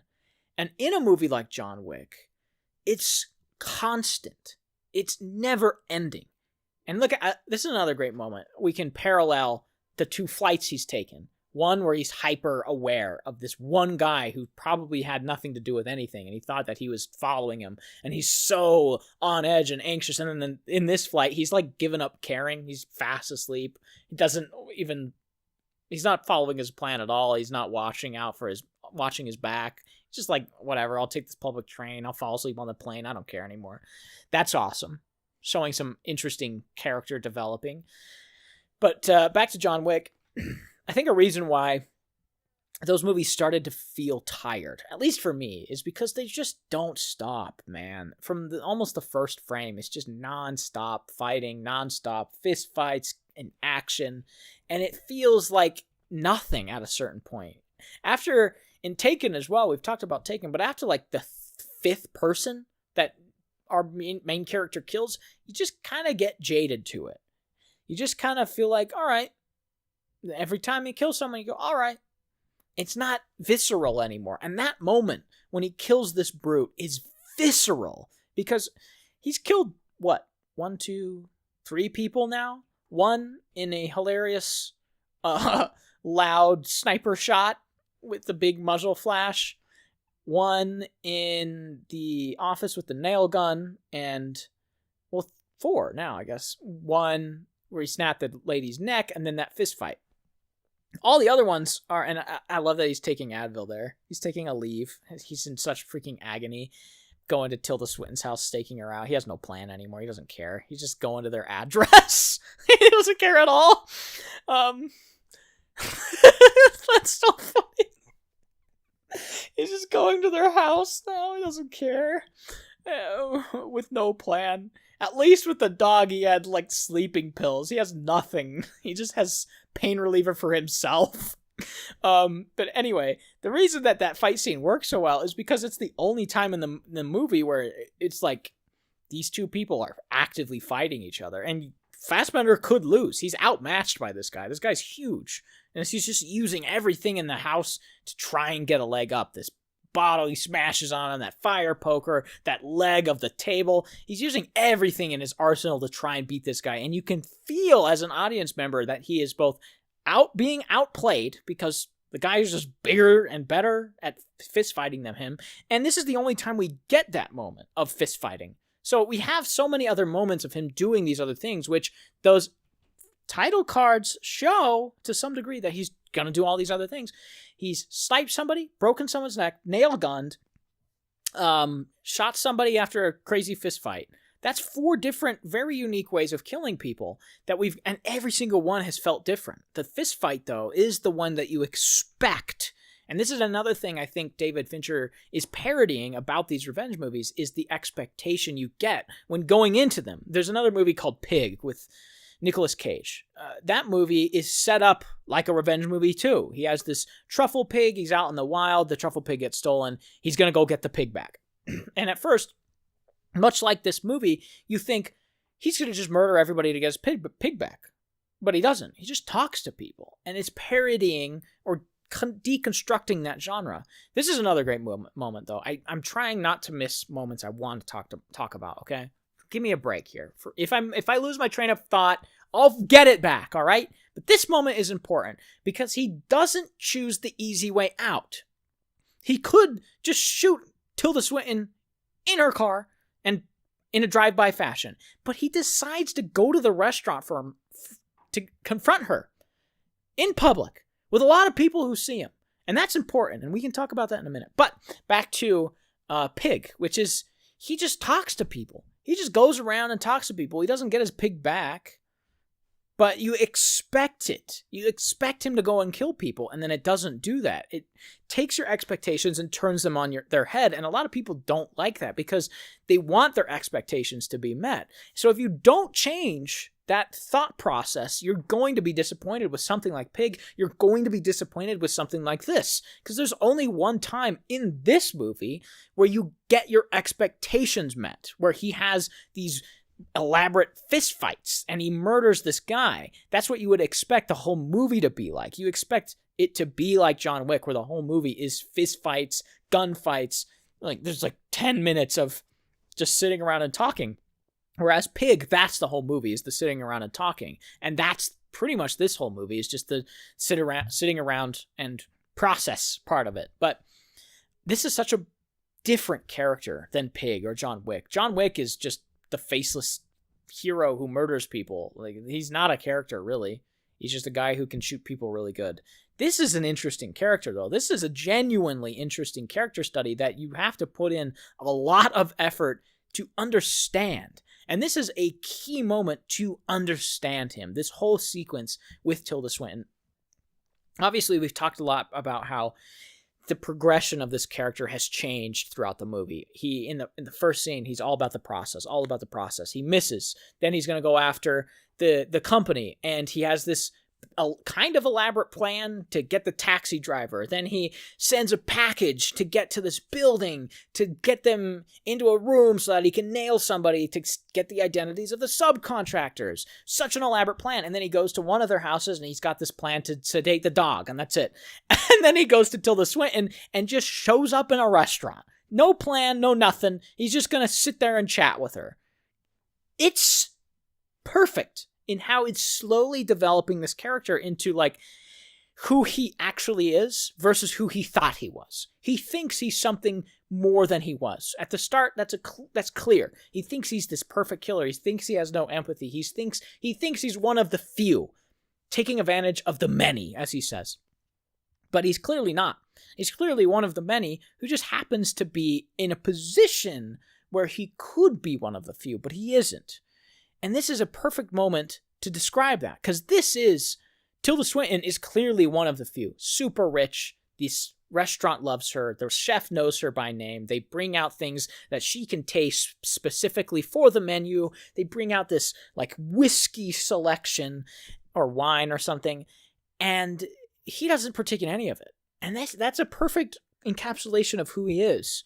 He's not one of the many, as much as he thinks he is. And at this point in the movie, I think he's starting to realize that, which is why, subtly, he's not taking part in this fine dining experience. Where David Fincher is showing the audience that in this moment, where he could be partaking in the luxuries of life, he doesn't. Now, obviously, you could say maybe he thinks that it's poisoned. And she says that too. She's kind of a catalyst for the audience there, where she's like, oh, you think it's poisoned? But it's not. Clearly, it's not. It's at a restaurant. How would she be able to poison it? She just sat down. She didn't know she was coming. He was coming. There's no reason for her to poison it. And maybe he's being, conscious. Maybe he's trying to be defensive, not taking things. But I think it is more subtle than that. I think it is the realization that he is not who he thinks he is. And this whole sequence where Tilda Swinton is basically just talking at him just reaffirms that. Because Michael Fassbender barely says 2 words to her here. He just sits there and listens to her. And she has this whole monologue. At one point telling him a joke about a bear, which is awesome. This bear goes into the woods and this hunter shoots at him and progressively gets bigger and bigger guns. And the bear is like, yeah, you don't want to be a hunter, do you? You just want to prove that you're better than me, that you can kill me. And that's kind of what Michael Fassbender is to a degree. He thinks that he's this perfect killer. He thinks that he's this perfect hunter, and he's kind of not. He just wants to prove that he's better than other people. For the whole movie, that's what he's been saying. Be one of the few, not one of the many. He wants to prove to himself that he is the best. And that's probably, to an extent, why he's been doing this whole job, this mission that nobody contracted him to do. He's just going around and killing all these people to prove that you don't slight me. I'm best. I'm gonna kill everyone. But he's not proving anything to anybody. He's just kind of proving it to no one. He's killing anybody that would be impressed by it anyway. But I guess he's doing it for his girlfriend, who also won't be impressed by it. Why would she care? It's so interesting, man. There's so many like subtextual layers to this. God, I sound like such an asshole. Like talking about this movie, this is a trashy B movie made by a prestige director, and yet somehow it's impossible to talk about without sounding pretentious. How does that work? Oh, man. But yeah, this scene is amazing. I think Tilda Swinton is one of the best actors of this generation, and Michael Fassbender is as well. So it's just these two great powerhouse actors just talking to each other. And they're just like the little mannerisms that Fassbender has here are so great. I love the way he uses his eyes here. He's not saying anything, and he's just like intently watching her. And there's a moment when he drops his eyes down to his crotch. He's looking at his crotch. It's a moment of insecurity for him. And then at the end, when she tells the punchline of the joke, right here, there's a bear standing over him, and the bear squints and says, you don't really want to be a hunter, are you? You're not really out here for hunting, are you? He laughs.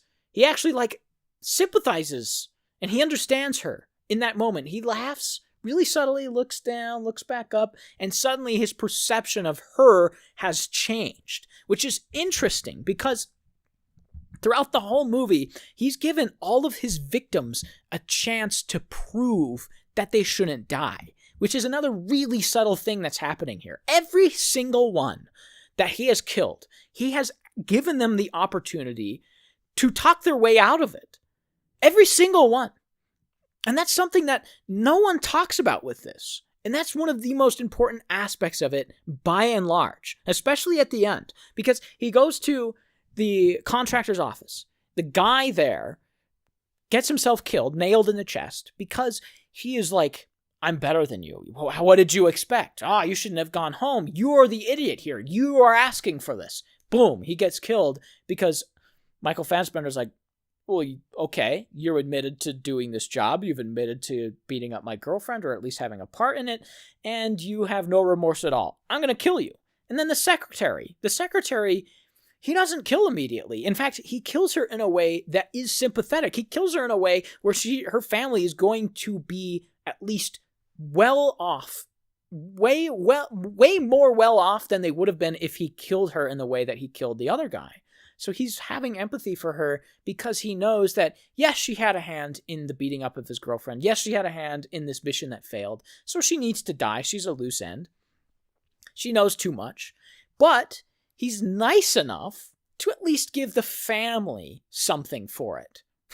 Which is insane to say out loud, but it's true. He listened to her, and he let her have her way. And then the third guy, the brute, he followed him around. He watched him. He wanted him to be like, okay, maybe there's something more to him. And then he proves that he's just a testosterone-filled crazy person who will beat the shit out of everyone. So he approaches his house. He has a crazy dog he needs to put to sleep. So he goes to the house. And then the guy, after they beat each other up, is like, yeah, you're the Dominican guy. He recognizes him. Boom, he kills him immediately after that. And then this moment, when it goes to Tilda Swinton, the reason why he went in public to talk to her is not logical, obviously. And many people have pointed this out. There's no reason for him to go do this. If he wanted to kill her, he could have done it at that traffic light. He could have done it at her house. He could have just done it at any point, but he doesn't. He goes and talks to her, or at least lets her talk, and then kills her outside of this restaurant. He lets her have her way to some degree because he wants to listen to people. He doesn't seem to want to do this, which is weird. But every time he listens to people and he listens to her and he seems to understand her here. So he's giving her this quick death because he understands that she is at least a little bit like understanding and remorseful about the situation she's currently in. He's not prolonging it. He's not doing anything crazy. He just shoots her in the head and that's it. Capture, done. Really quick, painless death. He's giving her something as a reward for her years of service, in a way. Yes, she has to die. She's admitted to being a part of it. She knows too much. So she's got to die, but he understands her. And in that moment when she tells him the joke and he understands her better because of the joke and he sympathizes with her and maybe sees himself in her, he's like, all right, I have to kill her quick and clean, make it painless, because that's what I would want if I was in that situation. That's awesome.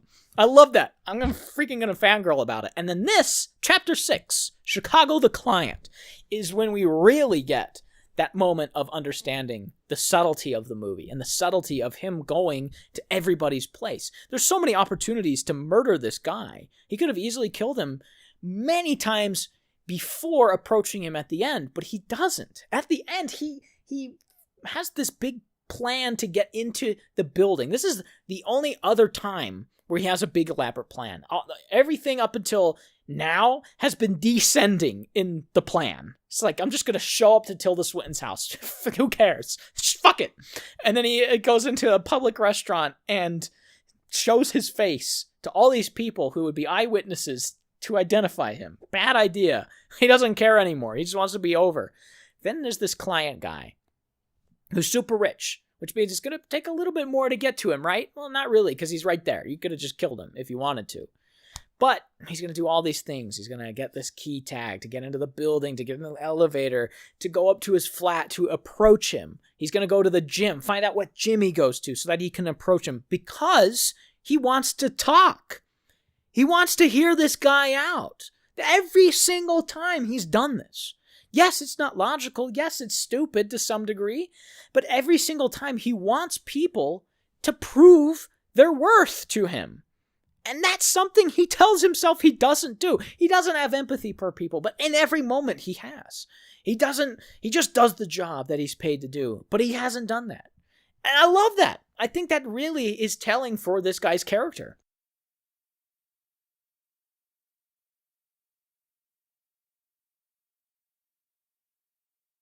And of course, at the end here, he finds out that this billionaire guy had nothing to do with it. He just funded it. He funded the killing of that politician guy because in the background you can see he's a stock trader, which is very, very obvious. Fincher, without spelling it out, has made it as obvious as possible that this guy's gotten rich off of either manipulating the market or being in on stock trading to some degree. And you have these big flat screens all over the place that are just showing the market, the rises and falls of the stock market, which is so blatant. It's funny. But this guy is manipulating the market, and he probably paid this company to pay this killer to kill this politician or whoever, the CEO, so that he can manipulate a stock and make more money. That's at least my assumption, based on the evidence that we see.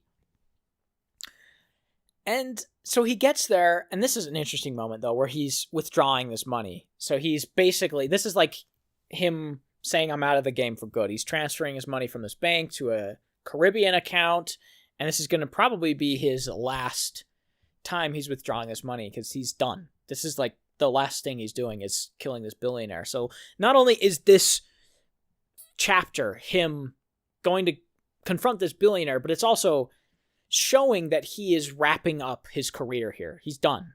He's out of the game. They've slighted him. He's done with them. He's not a killer anymore. And every single time he's killed somebody, he's been kind of less into it. So he seems to be just wanting to be done with it all, wants to go live with his girlfriend and take that $9 million and just retire. Doesn't say it overtly. That's just an assumption I'm making, but every single kill he's made up until this point has gotten sloppier and sloppier and sloppier. He's gotten more and more done and tired of this whole thing. He doesn't even want to kill these people. He's talking to them and hoping that they absolve themselves. And that's exactly what this billionaire does. He goes to his house, finds out that he funded the political hit, and then that's it. That's where the money stopped. The contractor calls him back and says, hey, the job failed. And that's all he knew. So Fassbender leaves him alive. And that's so unsatisfying if you expected John Wick. If John Wick in that first movie didn't kill the little shithead that killed his dog, people would be pissed. It'd be the worst reviewed movie of the year. No one would remember it. It wouldn't have a franchise. No one would like that movie because we didn't get the moment that satisfied the audience. We didn't get the moment when he killed the guy that we wanted him to kill. And in this moment, this guy had nothing to do with anything. So why would he kill him? There's no reason for him to kill him. He went to this office later. Obviously, it's not happened yet. But he's going to this office to find out what part the billionaire played so that he can decide if he's worthy of being shot or not. And he finds out that he had absolutely nothing to do with it, so he leaves him alive. But of course, he threatens him. So why would we want that? Why? And we have to ask ourselves as the audience, and I'm sure Fincher to a degree is asking the audience, like, why would you want this? That's another way he's parodying this genre. He's not killing the ultimate guy. He's not Tilda Swinton is kind of the ultimate guy in a way, but the ultimate guy is the guy who funded everything, who we've never met, we've only heard of one time, and we don't have that connection to him like we do in John Wick. We connect with the villain and want to see, in a bad way, we connect with the villain and want to see him die because we've seen the horrible things we do. We don't see what this billionaire guy's done. All we know about him is that he goes to this fancy gym. He hired this contracting company to hire Fassbender to kill a guy. The job went sideways, and now his girlfriend has been beat up. So he's going to kill this guy because he thinks that maybe this guy, billionaire guy, was a part of beating up his girlfriend. But he wasn't. He had nothing to do with it. He had no idea.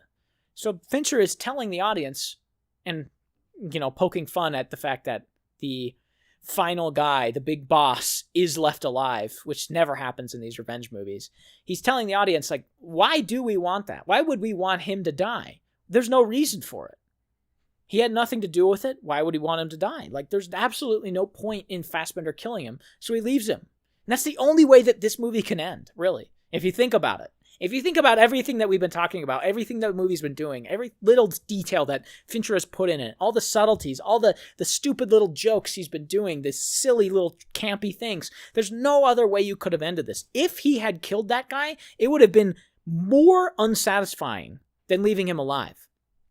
And maybe in a first watch, it would have been satisfying to some degree, but you wouldn't have had that feeling of completeness, I don't think, if he had died. I don't think you would have. That feeling, that hollow feeling that you would have got if he had killed him, I think would have been a lot more present.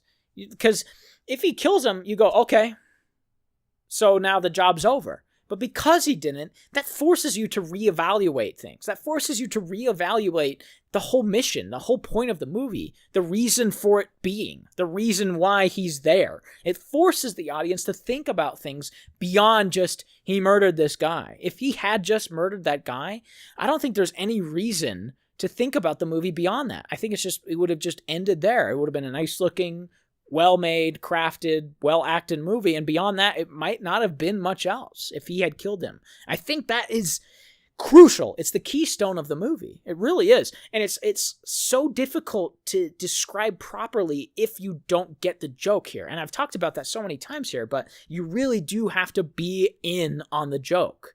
And so much of this joke is hard to be in on. You have to know so much stupid things. And we haven't even talked about the commercial aspects of the movie, the Amazons, the McDonald's. I've touched on it a little bit, but he just, right there, he's like, oh, the Postmates guy just let me into the building, basically. Because of Postmates, I'm here now. I didn't have to do anything else. I just got into the building because of a modern service. I think a big portion of the movie is dedicated to these modern solutions to modern problems. The WeWork office, the McDonald's, Postmates, all, Amazon. These modern solutions to modern consumerism is the way he's been able to do the way things he's been doing, because all of these things are full of shit. He's full of shit. These modern things are full of shit, and he's slowly realizing that as the movie progresses. And that's why he wants to get out of it. That's why he's done with this world. He's done. He's realizing it's all just full of shit. Just like a McDonald's cheeseburger. And now we have our penultimate scene where he breaks into this billionaire's office right before going home. And it's a great scene. This is, again, the keystone of the movie. This billionaire. Look at that. It's so obvious. There's like 6 screens of stock options. Come on, David. Wow. Let's see. There's one small one on the left. There's 2 on the right, like monitors, and then the big TV in the middle. Why would anybody have all of those open ever? Like, even if you were a CEO of a company or a Wall Street stockbroker, why would you do that at your own house? You wouldn't. It's so funny. And Fincher knows that. He's like, I don't give a shit. This is how I tell the audience who this guy is. And of course, he's wearing this Sub Pop shirt, which is another little reference that I'm forgetting the meaning of off the top of my head. So you're just going to have to do the digging on your own. I think it's another thing that David's like, this is full of shit type of thing. And this big billionaire is wearing it, who kind of oddly looks like David Fincher. Just a little bit. Maybe that's specific. Maybe it's not. But I don't know. Maybe it is like, maybe this is complete spitballing on my part right now and baseless speculation. But maybe this is the moment where Fincher is confronting himself. If my theory is correct that this man was cast as a Fincher sort of lookalike, Fincher, the specific artist with all of these really crazy mannerisms, and he wants to do 60 takes, and he's hyper detail oriented, is now confronting a version of himself, Michael Fassbender, or Michael Fassbender's confronting a version of himself in this billionaire guy, who is slowly losing touch with reality, or losing the interest of his job. Michael Fassbender is kind of losing interest in being a killer. Look how bored he is! Look at his eyes. He's like, whatever, this is boring. And maybe this is David Fincher subtly telling us as the audience that, like, yeah, he's kind of stopped caring. I don't know. I mean, this is just a movie made for Netflix about a trashy comic book. So maybe he's just like, this is a movie I made because I don't really care. I don't know. Not spitballing on my part, but this is that moment I was talking about where the billionaire absolves himself. Not smart for Fassbender to be here. He broke into this office penthouse for no reason. But he's here to listen to him. And he says that, the billionaire says that he got a call and he said that no one's perfect, and that's where he's dropping it.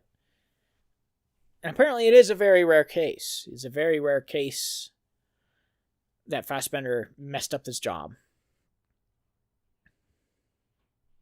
And listen, this is just so perfectly done.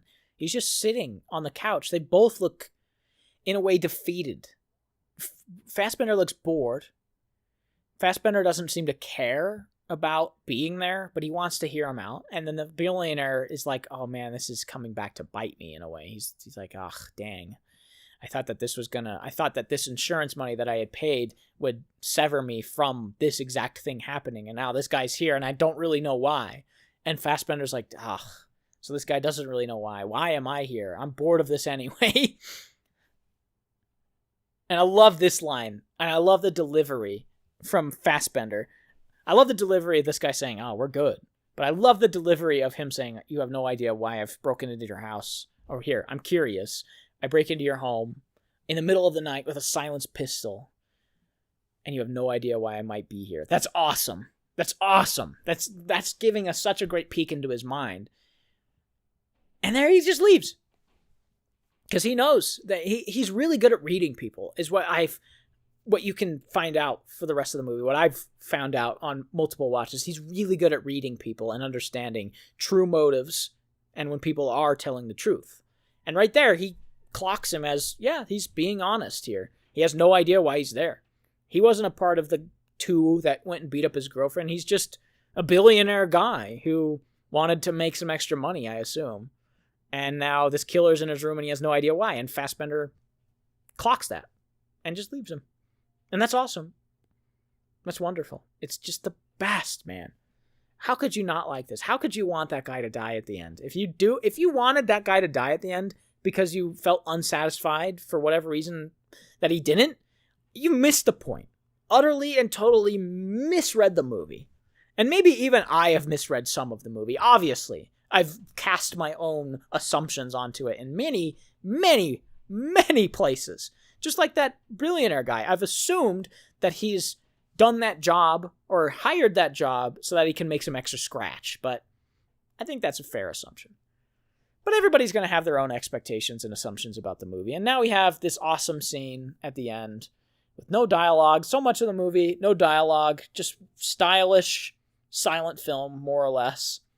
Except for the moments when Fassbender wants to talk to people and help them talk themselves off the ledge.